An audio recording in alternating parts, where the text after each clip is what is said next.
What's up, YouTube? Next Airman 9K and Treves here. Just with his yellow pants.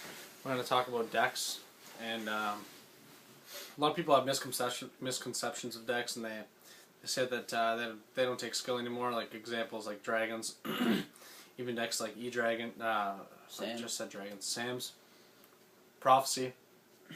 Now, whether it is like any deck in this game takes skill. Any deck. There's never a deck that doesn't take skill. You have to know when to play your cards. You have to know what cards to play. And you got to know how to beat all the other decks, and that takes skill. So the difference is decks are more like, I guess the word's linear in their plays. They do like one thing or two things like Sam's, like try and make Shen, Beast, Barkion, like as fast as possible. Yeah, one basic goal is just you just gotta go for Shen, go for Shen, go for Shen, yeah.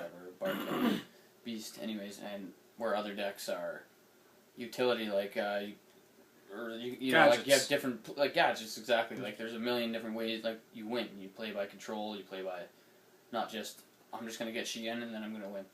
Yeah, it's I'll make Shockmaster. I'll make this. I'll make Gear X. I'll search. I'll drop Fortress.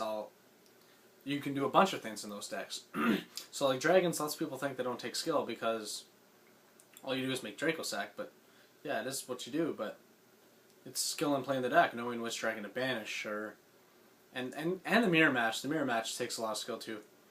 Basically, it's like it is a big eye war, but in the first person who goes big eye, well, first person who goes big eye will lose. Like you said, it's basically whoever what's the word I'm looking for? It's those decks are more forgiving, right? Oh yeah, yeah. You make a misplay and make a misplay and it's forgiving. It's like, okay, well, even though I shouldn't have done that, it wasn't the optimal play, which I should have done. I misplayed, did something wrong. It doesn't mean it's an auto lose like if you're playing heroes or something, which isn't necessarily an auto, but you know what I mean. It's not like I made a Draco Sack when I should have done this, or I should have done something extra this turn, but it's because it's still good, and it's not going to cost you the game. Like it could, but it's not going to be like a huge misplay like it would be in other decks. Like they're very forgiving, and that's what people mistake for no skill, because it's a forgiving deck, is what I think. The deck still has power. It's because of what it's able to do.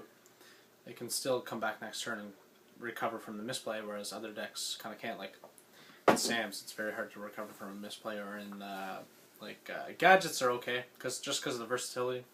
But like yeah, there's so many tier 2 decks that it's really hard to recover from a misplay. And yeah, exactly what Chief said. It's yeah, the difference between skill.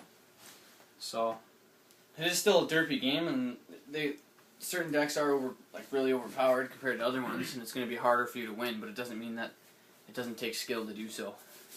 And I hate it when I go first turn Big Eye, like an idiot. Like why would you do that in E-Drake? But you go first turn Big Eye, obviously you don't know what you're doing, and the other person can win with whatever deck. It still takes skill. You got to know what you're doing and when to do it. Yeah, and I hate it when kids say like, yeah, there's a video on our channel that says to win against the meta you have to have money. That was just a joke. I wasn't being serious. It's because it's a big joke when kids are like, yeah, the only way you can win is with money by playing E-Drags. If you can't beat them, join them. Well, the problem is if you can't beat them, then you gotta take a step back and actually try and learn how to beat them, because there's a lot of ways you can beat E-Dragons. I don't have a huge problem against E-Dragons. Yeah, you just 2-0'd them at locals with Fire Fist. Yeah, 2-0 E-Drags with Fire Fist. I don't know how, locals, but yeah. Because I knew how to stop the E-Drags. Either way, bottom line is, kids got to get it through their head that Yu-Gi-Oh! Still does take skill. It is herpy-derpy, but it still takes skill to know that, and know what you got to do. Bottom line, and everybody just likes to hop on the bandwagon. That's all it is. Everyone's a bandwagon hopper. They're all hive-minded and sheep and can't think for themselves. Anyways, so all you people like that watching, you're a faggot, and peace out, you two.